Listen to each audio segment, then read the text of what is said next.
Okay, wanted to do a little roll call here of some of the award winners of the last 25 years. Talk about some of the first-team All-Americans that we had. This is just a catch-up segment. I knew we might be over in time, so we're just going to make this a fast deal. But I wanted people to see some of these names because I had forgotten some of these. Let's take a look at the national award winners from Tennessee. In 2000, John Henderson won you the Outland Trophy.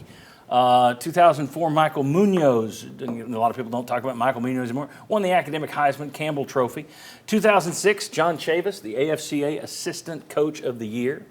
2009, Eric Berry, people do talk about Eric Berry, won the Thorpe Award, Best Defensive Back of the Country. Trey Smith won a couple of awards in 2019. One was the Fritz Pollard Courage, and it was for someone that displayed extraordinary courage and gave back to their community and was also an excellent player. And then he also won the Jason Witten Man of the Year Award, which goes to players not just from Tennessee. Steve Spurrier Award, that was new. That went to best first-year coach in the country. That was Josh Heupel in 2001. And, of course, here at Wide Receiver U, the first receiver at Tennessee to ever win the Biletnikoff Award, Jalen Hyatt. So that's more national awards than I had remembered when I started putting that list together. Now let's take a look at first-team All-Americans if we could. I told my director we wouldn't go back-to-back, but we are. First-team All-Americans, only one guy on there made it back-to-back years, John Henderson. Kind of granted, it was a long time ago, 25 years ago, but I don't know that he gets his due at Tennessee. Back-to-back first-team All-Americans, won the Outland Trophy.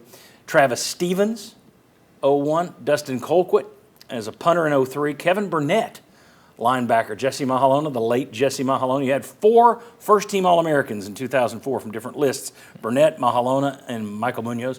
Aaron Sears on the offensive line in 2006. Robert Meacham, receiver in 06.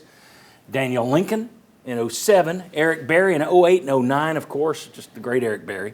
His brother Evan Berry, you skip forward to 2015, he made it as a kick returner, and Cam Sutton made it as the punt returner. So great special teams in 2015. 2016, Derek Barnett, Jalen Hyatt in 2022, Cooper Mays in 2024. Gentlemen, any names pop off that to you? Anything that surprises you? How does Wide Receiver U only have 2 wide receivers on that list? Well, I think the Wide Receiver U name came in the 80s. That's when that was born. I don't know that they claim it, but there were still some good ones. There were, but not like you had in the 80s where it was first-round pick after first-round pick. Yeah, for sure. Any other thoughts on anybody that popped up there? I'd forgotten about Aaron Sears being an All-American. Yeah. Well, I forgot that you had 2 kick returners in the same year that were All-Americans. Yeah. Punt returner and a kick returner. I mean, just not to be confusing, but I had totally forgotten about that. I knew that they were both good, but I forgot they were both all. So it tells you that during the Butch Jones era, something was good for them. It's amazing how it dropped off, though. I mean, when you saw everything's like 06, 06, 07, and then not a lot. I would say lack of defensive lineman that's on that list. You see Big John Henderson. Yep. Like I'm thinking about Albert Haynesworth.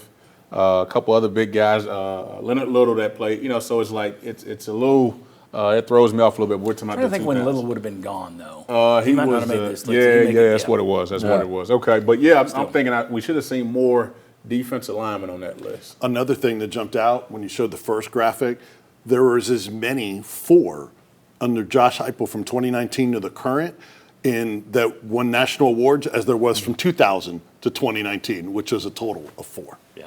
There you go. The one thing that kind of jumped out at me, obviously Trey's gotten his national recognition in those awards, but not being a first-team All-American is something that kind of surprises me a little bit. I mean, just how dominant Trey was as an offensive lineman. I know he had the issues where sometimes he didn't play the full seasons, but still, I mean, how would that guy not get recognized for a first-team All-American is beyond me. Yeah. Good question. Then we're going to be looking in this next we're going to look at wins here in a second, but down the road, we're going to be looking at best offensive player and best defensive player over the last 25 years. And the way we did it is we've made the cutoff. You had to be first-team All-SEC. There's a lot of guys that I thought would have been first-team All-SEC who weren't. So it's interesting, some of these guys that get recognized, but other guys don't because they just happen to be playing at a time when somebody else was a star at another school. But we got to have rules. Those are our rules.